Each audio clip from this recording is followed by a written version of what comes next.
What's up? Welcome to the Go Grab That Day podcast. Today, my guest is Sir Stevo Timothy. And for those of you that don't know, you should know. Stevo is a comedian from Galway, where I'm from, Galway, in the west coast of Ireland. He's absolutely hilarious, has some brilliant skits up there. He's probably most famously known for his Farmer Michael skit, which go and check it out on YouTube or wherever, Facebook. He's got content everywhere. But check out Sir Stevo Timothy or Farmer Michael, whichever, you'll find him under either one.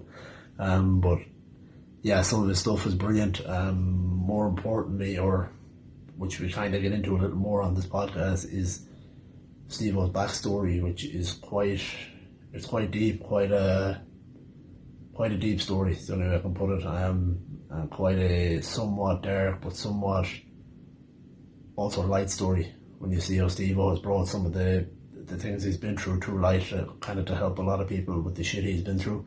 To give people a quick idea, for those that don't know, maybe that are outside of Ireland, Steve is now somewhat paralysed from a very serious motorbike accident he was in when he was younger, where another man had been killed. And you will see, as we discuss on the podcast, but he has appeared on big shows like the Late Late Show in Ireland. He has done a documentary on all this, and it is quite an amazing story, but it's just as amazing how Steve has come out and spoken about it, and how he's basically addressed some of the things he's been through in his life and kind of expressed himself through his comedy now. So it is very good, and it was an honour to have him on. And as you can see, both of us have a really good conversation, not just on Stevo's backstory, but a bit of everything. And it was a really enjoyable podcast, and I appreciate Stevo coming on. Just a little side note, which unfortunately I did not notice until after, was while doing the interview, my mic unfortunately kept rubbing against my hood, which I did not hear. No, you won't hear it throughout the entire interview, but there is a couple of little patches here or there, so that'll be fixed for the future. My apologies, not a big deal. Shut up crying. Just enjoyed the interview. But yeah, do check it out. It's a very good interview, and I'm sure you guys will enjoy it, and you'll appreciate the stuff. We get talking pretty deep on a lot of different topics, which I don't usually talk about, but it was nice to have a chat with Steve about it. And check him out. The man has a big tour set up for, I believe, next year, hopefully, when things open up again. Go check him out, and you won't regret. It. He's a funny guy, and more importantly, he's a good guy trying to do some good stuff with his platform. So definitely check him out, and yeah, enjoy, you guys. Hello, sir. How are you doing? How's Triggs? Not too bad. No, you can hear me all right and all that, yeah? Yeah. Can you hear me? Yeah, I can hear you perfect. Sweet. Listen, I appreciate you coming on for starters. No problem. What time is it over there? It's only 3 o'clock in the morning. Jesus Christ. It's madness. No, I'm getting a few interviews done today, so I'm out of work for the last couple of weeks with a shoulder problem, so no better time to get as many interviews done as I can. Rather than hassling people about, can you be up at this time, or can you suit me at that time? It's better to just let people pick their times, But how are you getting on yourself? How's things?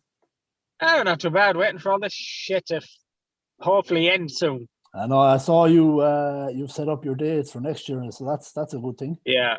At least we've something to look forward to. At least there's hope on the horizon. You know what I mean? Jesus, it's good. It's always a good sign you see people starting to book stuff and put some dates together again. Yeah. Because that was the big thing, At the first lockdown, it was like 6 weeks, and then now we've no date. We've no this is over. It's probably grand over in New Zealand, as far as I know. You've done well, but yeah, no, it's sound there, but it's fucking horrendous to see what's happening back home. We're able to work. To be honest with you, it's non-existent over here. We do. I work in construction, so we haven't shut down since the very first lockdown. Now, other places, other businesses like retail and stuff like that, they've gone into little lockdowns here or there, but they've just done it right. Yeah. You know what I mean? Yeah. That's the only difference. They just Penny, we weren't an island as well that could shut down. No, yeah. The mad thing is, people keep saying to me, oh, geez, you can't shut down Ireland, it's connected to Europe. And I was like, why not? You can shut down any country you want at any time. Exactly. We are still in charge of our country's borders. There's no reason why we can't. it actually only popped up on my own Facebook there a while ago. A big thing of like, I put up a big post last year saying just heading into lockdown now. Hopefully Ireland will follow suit, and that's exactly a year ago today. Yeah. It's madness. Yeah, but we had a lockdown, but we had our airports wide open. So it's like, what's the point? I had family back home. No. They were writing to me, say probably around the same time last year. They were saying, "Oh yeah, we're heading into lockdown too." I was like, "Yeah," and they text me while they're on their way to work. I was like, "That's not a lockdown." I said, "I can't even go to work." Yeah. No, but that's just listen. Yeah. We could talk all day about the Irish government, but Exactly. we're not going to get anywhere. Like, I suppose one of the things I wanted to talk to you about was you're probably sick of answering questions about this, but about your interview on the Late Late Show. Oh yeah. I don't know. I didn't. Yeah, it was. I don't know. It's still weird looking back at it. I don't like watching it or nothing because I suppose you're showing yourself at a very vulnerable point in your life, and kind of reliving it was kind of, I wouldn't say traumatic, but just testing, I suppose. You know what I mean? Yeah, but it It's takes. like it's a thing that I always spoke about my accident, my injuries. I never really spoke about what happened that night, that morning. So to kind of come out on national TV and do it kind of was, I was worried, obviously, that, that I'd be attacked, that I'd leave myself open to attacks and stuff. And that happens now and again. Even this morning on Twitter, there was a fella having a go at me, and it's kind of, and yesterday as well, another fella. So it's kind of, it happens. But look, that's always going to happen. You know what I mean? That's just the world. That's the thing. I have to say, it's one thing about, like, I followed your videos and stuff like that, and obviously you crack me up. I love some of the characters you've done down through the years, but it drives me fucking crazy. It's not just you, obviously, you're not the only one, but so many people out there can't help but be negative, no matter what you do. Yeah, I know. Yeah. Whether you put yourself out there doing something good, bad, whatever it is, there's always some fucking dickhead somewhere in the world. I don't think I've ever seen a video on Facebook that, that I didn't like, and then I went commenting, "You're a fucking idiot," or what. Like, I don't bother. If I don't like the video, I'm just like, that I don't like that.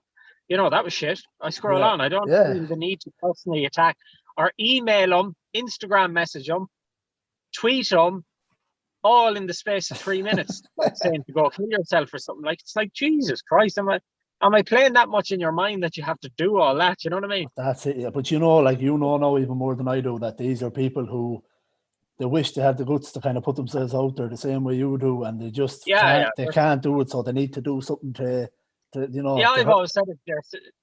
They're seeing this fucking a manic depressive panic attack sufferer that's disabled and has more courage than them, and it pisses them off. Yeah. And that's the kind of thing, you know what I mean? And the problem is they have no excuse. You know what I mean? It's they're trying to find it. So yeah. But no, listen, like if I was physically fit, like, the amount of crap I could be doing with Michael videos, because I'm always stunted in that way that I can't, run around or like do, go after other characters. Like, I always have to be standing in a video or sitting, or, you know what I mean? So you're very restricted in that sense, you know what I mean? But you do it well, and to be fair, where I'll give you credit as well, is you're not going to hide from taking the piss out of yourself either. Oh God, no! If anything, I mock myself more than anything. I mock my disability, my depression, my panic. I mock it all, because, like, it's a good way to cope about it. Irish people are very self-deprecating humor, and, like, we always have been. We mock the shit out of ourselves, and from growing up, our best friends that got the slagging of the life. Yeah, you know what I mean. Like, if an American was looking at the way we treated some of our friends up West Side, they would have went like, "Is he your enemy?" And you'd be like, "No, that's my best friend. You dirty fool. I'm going to ride you out." You know what I mean? It was straight away. You'd see him that morning, you'd start slagging him. That was just the way it was. So you got used to slagging each other, and you had to be sharp, and you had to be able to mock straight away. You know what I mean? You had to be on the ball, and that's when you're meeting your friends. Like my missus out here, we're trying to go back to Ireland at some point, whenever we can, like, but she's Brazilian. And every few weeks I have to tell her, listen, just be prepared now when I go back. These guys are my friends, but we're not going to say a good word about each other at all, And she's kind of not understanding it, but I'm like, just be prepared. Yeah, even my own family. These people are not verbally attacking me. These are my friends. You know what I mean? Like, it's how they're telling me they love me. That's how we do it. But but like, slag us to our faces. Enemies in Ireland will slag you online or behind your back. You see them then out in the shop or whatever, they won't even look at you. They go pale white. Oh, but that's it. And again, like I say it enough, like even me, I'm only starting this fucking game. I'm brand new to it. My followers, I can probably nearly count on two hands, like, you know what I mean? But I had some lad writing to me there a couple of weeks ago. I put up a video, fairly deep video about, you know, that young girl that was murdered in England by the cop. Yeah. And I just put up a video kind of saying that maybe it's time, basically things change. That's all the premise of the video was. And this idiot wrote up something, you're a tool or you're a simp. That's all his comment was on the video. But of course, no profile pic, no nothing like that, you know. So I just didn't bother. Yeah. But what I'm going to do is, it doesn't matter what you do, you know. It doesn't matter what you do. Like we always say, like if you were to donate €1 million to a charity, someone will go, "Why didn't you give 2?"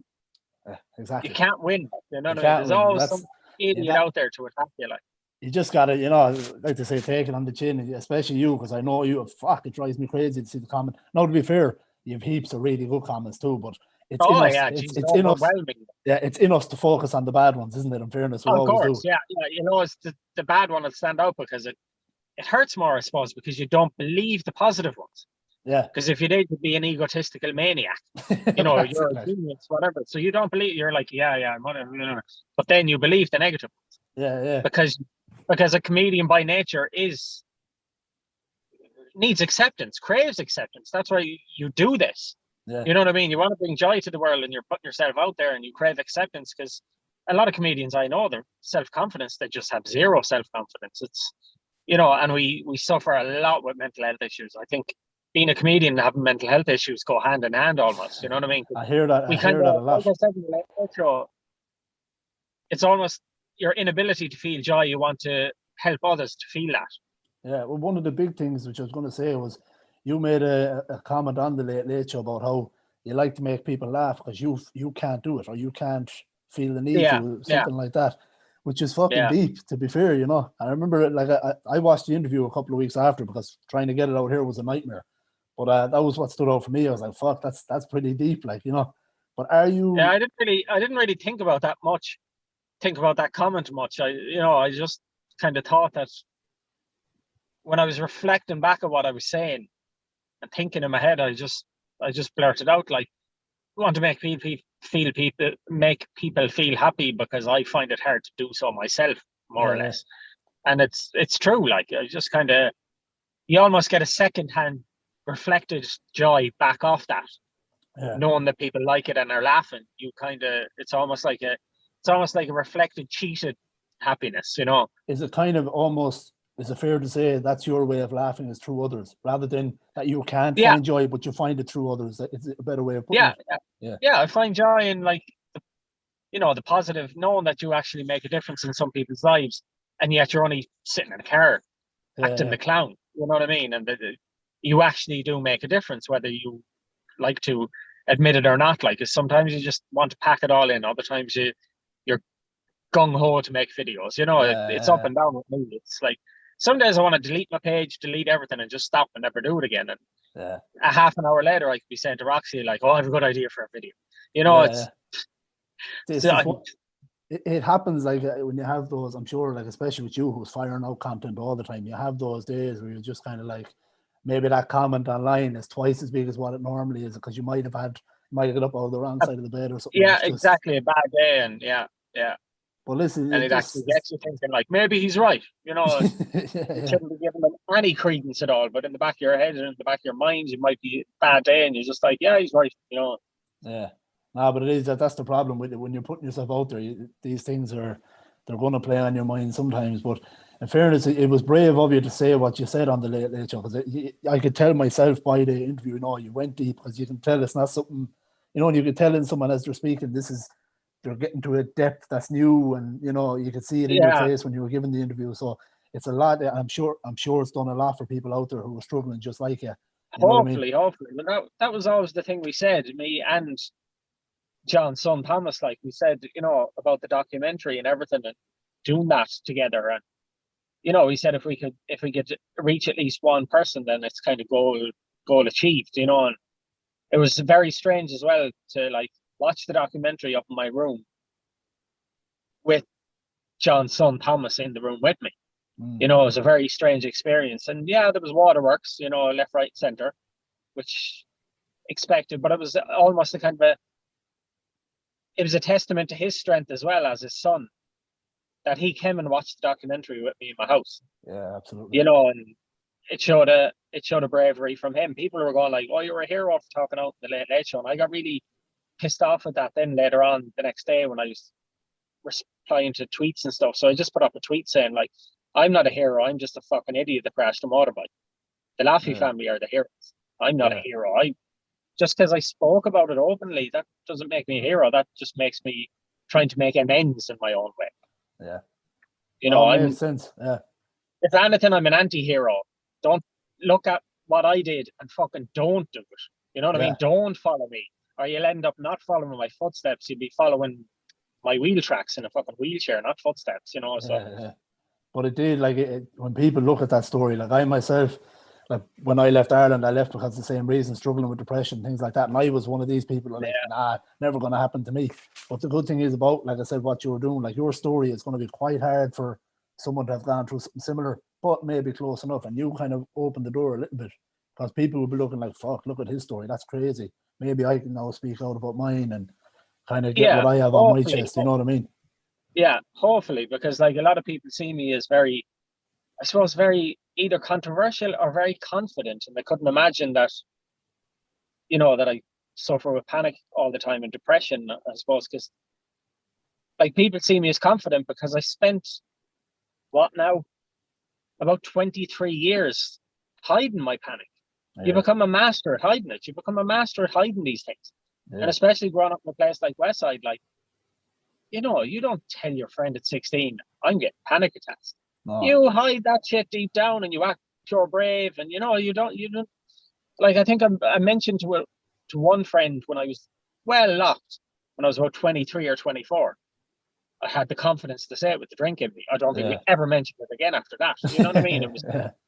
It's hard, especially like it's men as well. Men have that thing, unfortunately. Yeah, exactly. Yeah. It's getting better, but at the same time, there's a lot. Like there's still a lot of shit that even me myself, I kind of realize. Like it's the same story happened with me, where I said it to my best mate, who I never hide that from.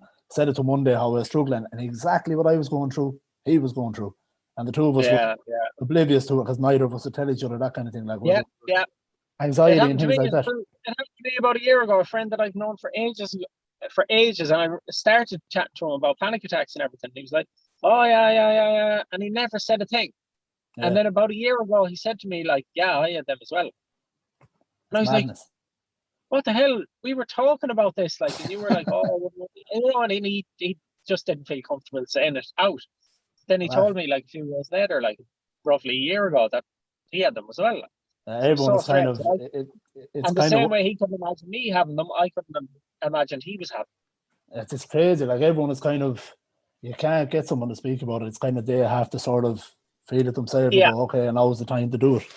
But that's like I'm working on a small project out here, kind of a mental health project, where we're just getting an awareness video together. I've met a lot of people through MMA and stuff like that, and obviously some of the guys that I'm working with, they're big, hefty MMA fighters, big fucking beasts, guys who have also struggled with anxiety, things like that, and it's going to be cool to get them to come on as well and talk about it, and trying to get as many people involved as possible. So it's just definitely, especially people like that, because people see them as like finely tuned, positive, strong mental health and invincible kind of people. And when you can get the more people like that talking about it, it's a good thing. I like Tyson Fury. You know, I know he's controversial. I know he said some stupid things in the past, but like him coming out of it as well gotta raise a lot of awareness from people. Yeah, and he was in the depths of and he's a guy who was funny, charismatic. You know, people wouldn't think there was there's nothing wrong with him. He's at the top of the world, but he's you can tell by him it's not something that has gone in the past. He still struggles with it every day, as I'm sure. Absolutely, anybody who has been through it, just because they talk about it, it's not like, oh yeah, and then I spoke and I'm all good. It's a battle every day for people who it does help though to get it off your chest, and it does help to get it out there, because it can't be used to attack you then, really. Yeah, and you find, I think you kind of find when you speak, it's not even about other people helping you. You almost find a way to deal with it yourself. Then once you've kind of gotten it out there, then you kind of start to pick at it, if that makes sense to you. You know, you start to pick at the little bits. This is my issue here. This is what I need to work on here, and it does help. Exactly, And that's what I'm hoping with trying to work on this project out here. It will help. And like, you know, people like you were speaking out about it, Tyson Fury, these guys who have a platform behind them. That's all people need, is just to be able to look at you guys and say, he's on top of the world, but he struggles too. And, you know, it's nice to get that to happen. And that's what I'm hoping a lot more people do. And I'm hoping, like, through the podcast to be able to start spreading that kind of stuff out there. And it's getting better. Absolutely. I think people are getting better at doing it. It's a slow shift, but it's getting there. You know what I mean? We're getting there. Yeah, it's like, in fairness, Galway has its fair share, as you know, like, of suicides and things like that. And oh God, yeah. I think it's just a matter of people need to all start talking to each other, basically getting the word out there, as I've said. Everyone start and talking. not only that, like, not only the suicides, but, you know, the drugs and drug overdoses, and, you know, people often, like, you know, look down their noses at, junkies and things, and you're thinking in the back of your mind, well, it's classic self-medication, like alcoholism and things. They're self-medicating, so let's treat the problem. Why are people feel the need to self-medicate? You know, why the need to escape, you know, into the world of drugs or drink? Yeah. There's underlying issues there that need treat. You know what I mean? And the thing is, I've noticed even with Galway, and I speak from myself, what I have done to myself for years, is it's not always just an addict or, as they say, the junkie and these fucking shit words that people use. But sometimes it's a person who goes out once a week or goes out and gets hammered once a week. And that's how they unleash all of their, if you want to call it, demons. Yeah. But it's really not unleashing anything. All you're doing is no. hiding the pain. It's like, you know, I used drink, like, and it made me feel, you know, invincible when I was drunk. Yeah. But then for 4 days after, I couldn't leave the house. I'd be shaking up in the room. Yeah. I could barely eat, barely do anything because I go on binges. And you're like, it makes your panic worse because I'm so panicky for the next week. You know what I mean? And the only way to get out of that state is to go drinking again. Yeah. So it's the whole vicious circle, like. It's a big. I do think it's a big thing back home. Unfortunately, again, some of my mates will hate me for saying this, but I think Galway's got a big drink and drug culture, and it's quite, like, I was a part of it. Yeah. That's why I know, and I know some people, like, I would never mention them, but they're still involved in that, and they don't even know how deep they are into it. But you don't know how to say it. Certain people, and it's just one of these things. I have a few friends, like, still to this day, they wouldn't drink as often, but they'd still drink the amount I used to drink when I used to go drink. Like, you're talking, you know, a bottle of Jack Daniels, half bottle of vodka, 6 cans, and a bottle of Buckfast. That's just a normal night. That's just a normal night sitting in the gaff. That's not even going out, right? And that's not even to mention the coke then afterwards or whatever.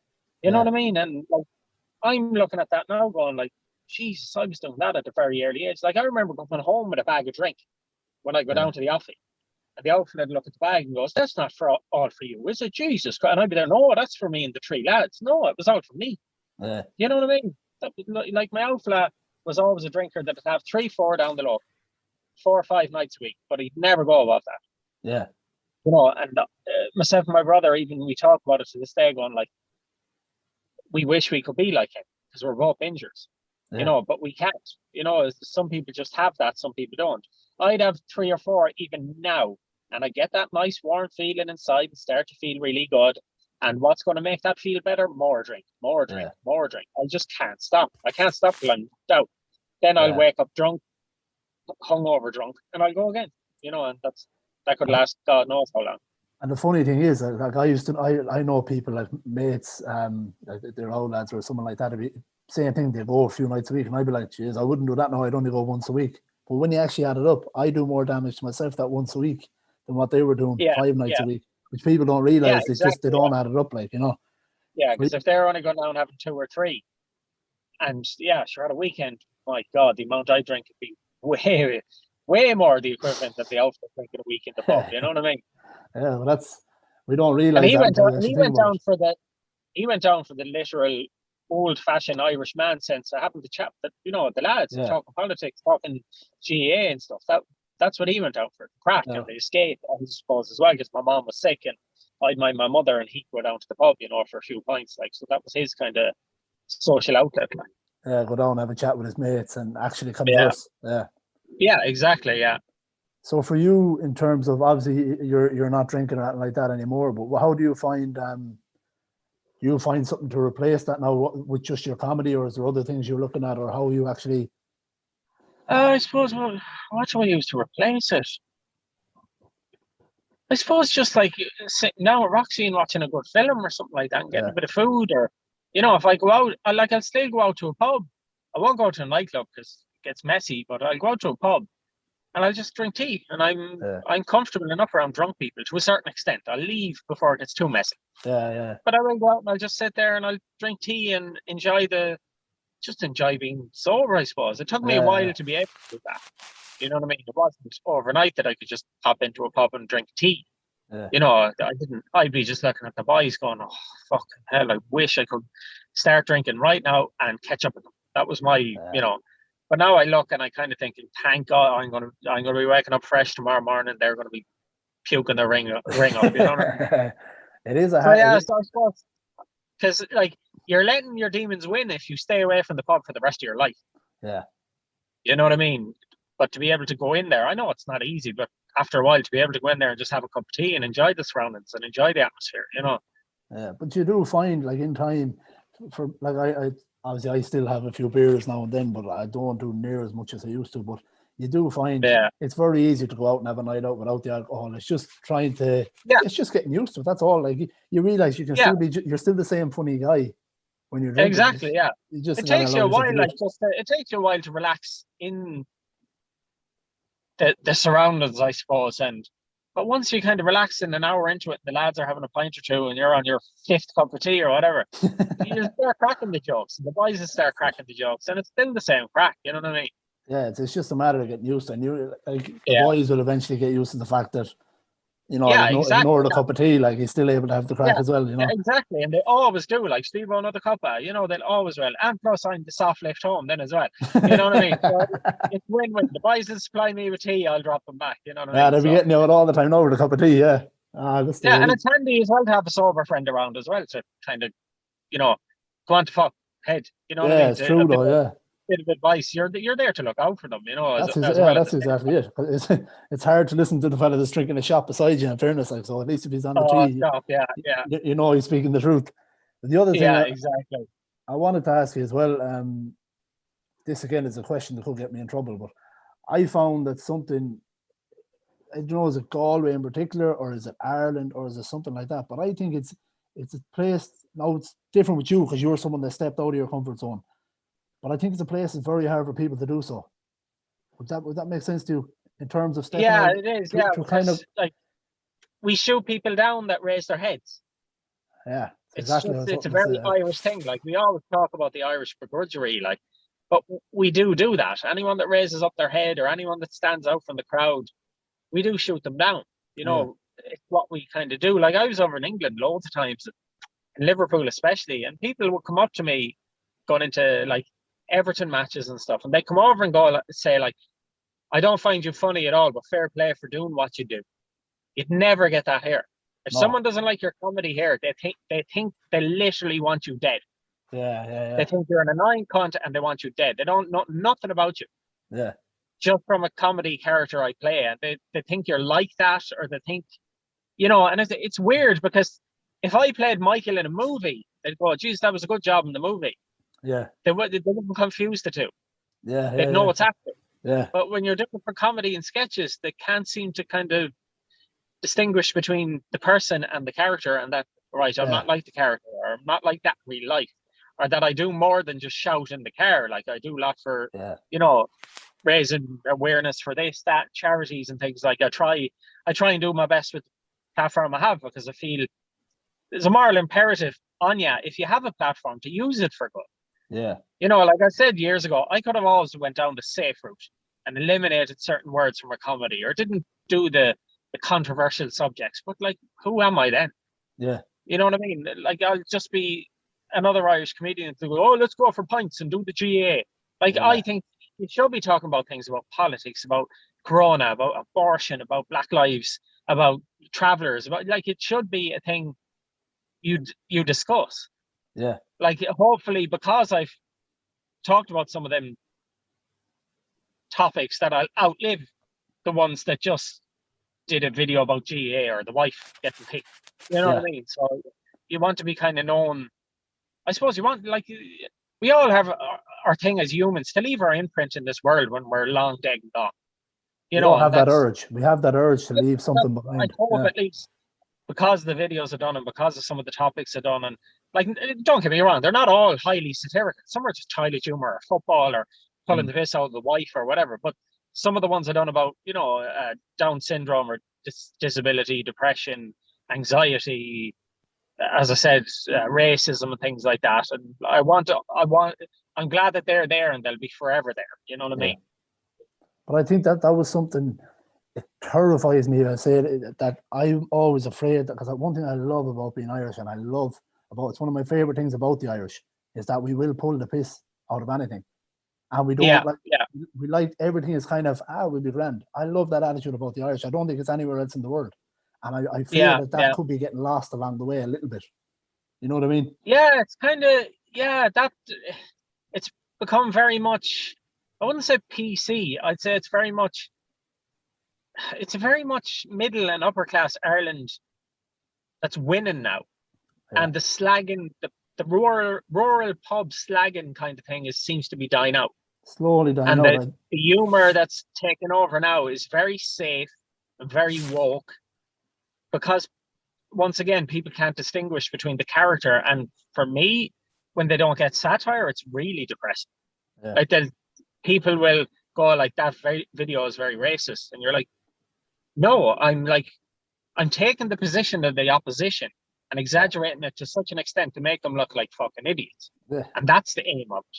You know what I mean? And people like I done the one about Down syndrome, and I said, like, happy Down syndrome day. Remember, Down syndrome people are humans and can be cunts too. And when I posted that, I was like, oh my God, this is going to get a load of shit. But I've done the opposite. I got loads of messages from Down syndrome parents. Parents of kids with Down syndrome, and they were saying, like, well done, because you're basically saying they're human. They can be cunts and they can be nice people because they're human like the rest of them. You know what I mean? And I was invited to Down syndrome Galway's golf day, and you know, it was just nice to get that, because when I said that first, like, I want to do a video about Down syndrome people being cunts, people were like, oh Jesus Christ almighty, you just wind it back, like, and I was there, no, you're misinterpreting the message I'm trying to get across, just hear me out. And then they were like, yeah, actually, that makes sense, because you're making yourself to be the idiot because your Down syndrome cousin is smarter than you, and he's a cunt because he's just like everyone else. You know what I mean? I'm glad that one was got, but a few of them got misinterpreted very badly, and it kind of, you know, came back on me. But you know, it's always going to happen. That's why Waterford Whispers articles are taken as, you know, gospel sometimes. If it's too close to it, it hurts. They laugh at every other article that folks want at something else, but something that's they hold dear, then it's a crime. You know what I mean? So, but it's like, didn't Tommy Tiernan get that for years, where he would, and in fairness, he, a bit like you, he made fun of everything. But then if it's something that's close to heart, people want to give out, which you can't do. I mean, don't get me wrong. There's things I even got attacked for the time I was doing the cycle, and I said that Stevo Timothy, blah blah blah. People in wheelchairs should be thrown off cliffs, and it was Michael attacking me as Stevo. Who's this Stevo Timothy fella in the wheelchair? He's you know what I mean? I got like, what are you doing that for? That's mean and things. And I'm like, that it's me attacking me. You know, stop. Like, you know what I mean? What can I do? I got blocked off Facebook for calling myself a cripple. You know, it's like, you know, you can't win. Where's it even down? If you can't even slag yourself now, that's a very dangerous precedent to be set. You know what I mean? Whatever about slagging something else that's taken up wrong, or like, obviously there has to be limits. Like, someone can't post a video going like, F all the N-words. Like, obviously you can't do that. And I don't like, because people saying it should be free speech for all. No, fuck that, because you can't do certain things. You can't put up a video of a person with learning disabilities getting battered and go, ha ha, look at this HIND. You know what I mean? No, you can't. Like, there has to be limits, but within reason. Like, you should definitely be able to slag yourself and mock yourself. There should be no limits on that. I should be able to say whatever the fuck I want about myself and my condition. Yeah. Because I mean, like, fuck, where's the world going to end up if you can't make fun of yourself? And that was my point about, I've noticed just looking online, like I'm out of Ireland almost 3 years, and I feel like even since I've left, or maybe I just haven't paid attention as much, I don't know. But I'm starting to see a lot of it's becoming. Again, people are going to hate me for saying this. It's becoming slightly Americanized. That's the only way. The only term I can use to, where people are getting super offended. I'm like, what is happening? This is not. The Irish people are better than this, and we're so much better than that kind of thing. Yeah, well, we're buying into we're kind of pre-veneering Ireland's past and future in an American lens, through an American lens, which is very, very dangerous thing to do, because America is so big in the world and through media. Like, we're looking back at anything in the past through an American lens, and we have to look at it through an Irish lens. We were a different nation. We were the colony. We weren't the colonized. Yeah. There was Irish people in the past who, like, obviously went to America and had slaves, but there was others that didn't. We can't just think that because Irish people were white that they were guilty of crimes of association because of our skin color, because that's stupidity in itself. You know what I mean? Yeah, like I was telling when we were talking about when all the Black Lives Matter movement was happening in Ireland, myself and my missus were talking about it, and I was telling her like that, that the Irish were slaves at one point. We were just having a discussion. I wasn't comparing anything or anything like that in case anyone out there is going to try and shoot me. We were just having a discussion, and I was telling her about the slavery in Ireland. She was like, "Oh, we never heard about that." Obviously, being Brazilian, I said that's because we don't really care. It's in the past. The Irish kind of it was bad. We should have, like, it's classic kind of divide and conquer as well, because if anything, African Americans and Irish people share a lot of culturally down throughout the years. We have lots of interactions pre all this, what would you call it, the 16th to 17th, the 18th centuries. Like, look at the history of Jamaica, look at the history of Barbados. You know what I mean? You've heard of the Montserrat, the Black Irish of Montserrat. Yeah. There's people over there that are, Black ancestry, Irish ancestry, and they're pure Black, and they have a slight Jamaican kind of twang, and Mayo kind of. It's madness. It's so weird, but it's so damn fucking cool. Exactly. And in the history of Jamaica, the uprisings where the Irish and the slaves joined together to fight against the colonizers. Yeah. That's the history we like. We've more in common. We shouldn't be divided. Irish, because we're white, shouldn't be divided from any African or African American because they're Black. We have a lot more. We should be joining up. We should be joining up to fight for both rights, for Irish people's rights and for African Americans' rights. Exactly. Because don't get me wrong, if I was an African American, I'd fucking hate American society. I would. Like, I'd be an angry young man, and I don't blame them for doing it. And I don't blame them for wanting to have a voice of themselves, and not white people speaking out for them. Yeah. It itself is like, oh, I understand your pain. No, you don't fucking understand the pain. Give the microphone to a Black person that lives in a ghetto. Let him speak from experience. And you know what I mean? Don't speak to someone else. Make a real change. It's a bit like, when all the celebrities are coming out with their fucking videos from their big mansions, and that shit drove me crazy as well. It's just pure fake. It makes you sick, like. But I feel what you're going through, like, you're a multi-billionaire living in the Hollywood Hills, like, get away from around. And the butler tapping them on the shoulder, like, for their dinner. But, like, I love your people, stuff. It's such horseshit, isn't it? But some Hollywood celebrities do make a difference, do a lot of stuff, but the other ones are just jumping on the bandwagon to get the applauded so they wouldn't be seen as racist, because they were terrified of being seen as racist. Exactly. And don't get me wrong, a lot of them probably fucking are and were. You know what I mean? A lot of them are in around those circles that, there was a lot of bad shit. Yeah. Not a lot changed, really. Like, a lot of people go, well, look, Obama became president and stuff. Yeah, but he done everything in spite of that. Yeah.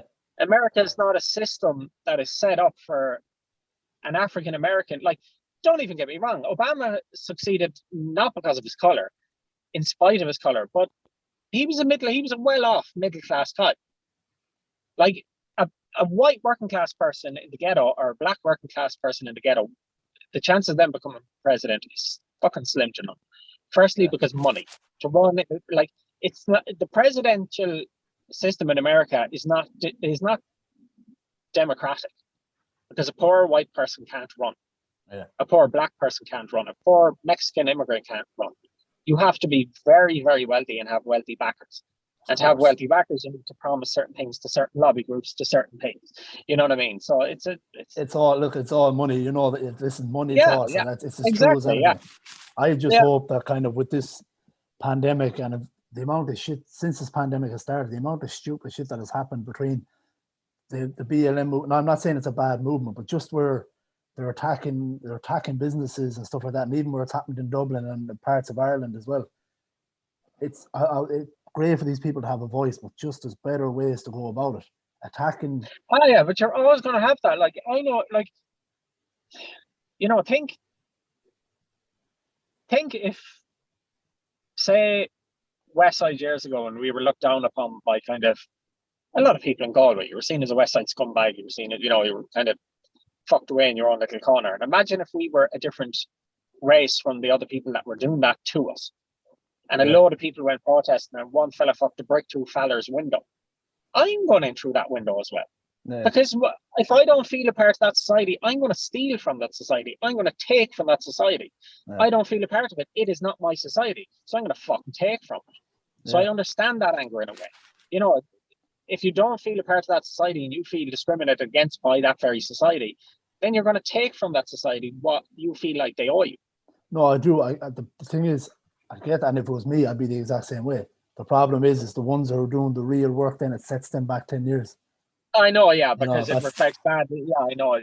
They're playing into the hands of the very racist people that want to say, look at them, they're only rioting instead of. And that's exactly that term. The thing that infuriates me most about everything. Forget whether you're talking the BLM movement, this new thing with that case that happened in England, is the defensive thing drives me crazy. It's like I put up that video last week or whatever it was the week before because I saw the hashtag going around. Not all men are rapists, which is that's not the point. It's people want to get defensive and go, oh no, that's nothing to do with me. Forget about that. Yeah. We know it has nothing to do with you, but let's be part of the solution. Let's not put up a hashtag to say you didn't do it. Yeah, we as men have to stand up and play our part. Exactly. You know what I mean? It's always whataboutery.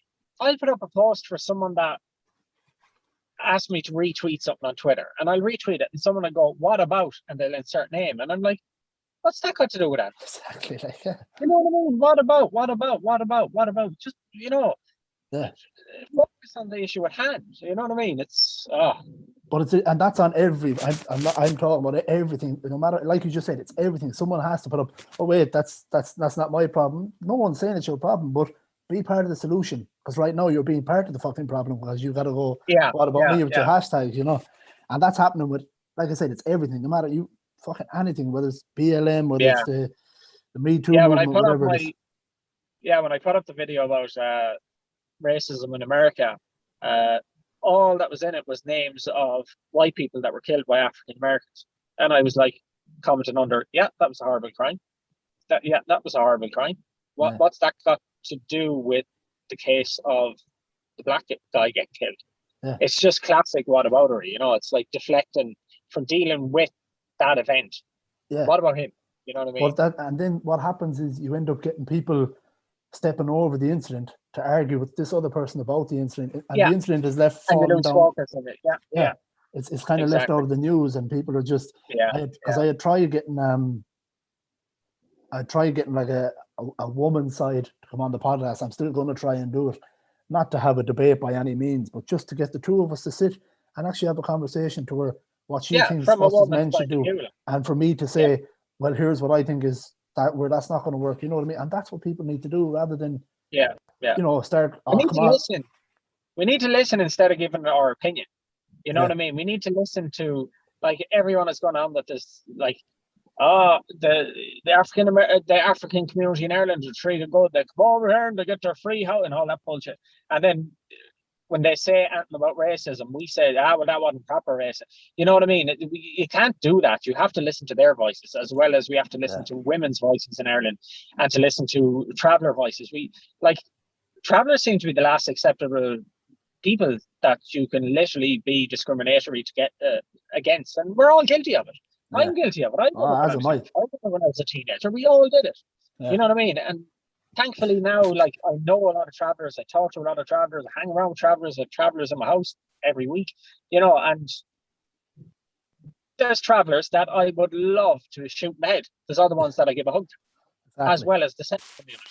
It's the same thing, you know what I mean? And like, once again, you come back to the whole thing. Like, I see how my friends from the traveling community are treated, and no wonder they fight, and no wonder they might fall into a not so straight track in life. Because, like, if you're like, I can only imagine what it's like. You know what I mean? I see the comments, I see the things they deal with on a daily basis, and like I said, we need to listen instead of going, yeah, well, like, maybe if your community didn't do this, or maybe if women done this, or maybe if the black fella in Dublin didn't do that, maybe listen and just shut our mouths for it. Maybe have and again, maybe sit down and actually, instead of immediately getting your back up, maybe sit down and say, listen, how about me and you sit, have a conversation? If I still disagree at the end, then I'll say my piece. Instead of straight away, hang on, get on the defensive straight away. Yeah, exactly. Yeah. Like I've grown up with travellers all my life. Some of them I can't stand. Some of them are still my closest friends to this day that I play football with. Yeah. That I talk to very regularly, you know. So we can't. And that's normal. Like, you're not going to get on with anyone from any member of a certain community. Exactly. You know, I've met black people in Ireland that were the most ignorant fuckers I've ever met. And conversely, I've met some black people that were soundest people. Like, it's just, that's humans. Yeah. We're all human. One human can be a bollocks. Another human can be sound. It doesn't matter what community they're from. And there's dicks in every walk of life, and there's lovely people in every walk of life. You know, it's...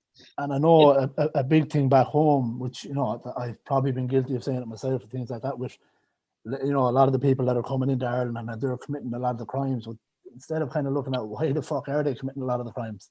There's a reason in Ireland that they're committing those crimes. It's not because let's go to Ireland and commit those crimes. There's no work. There's something that we're not looking at there. And especially you have to look at the behind that as well, and why are certain publications only printing a story when an immigrant commits a crime, but one print, because I see a certain story from, say, the liberal.ie, and I know if it's an incident, someone's up in court for something, I know the culprit is black or an immigrant straight away, because they will only print them stories. They won't print it about anyone else.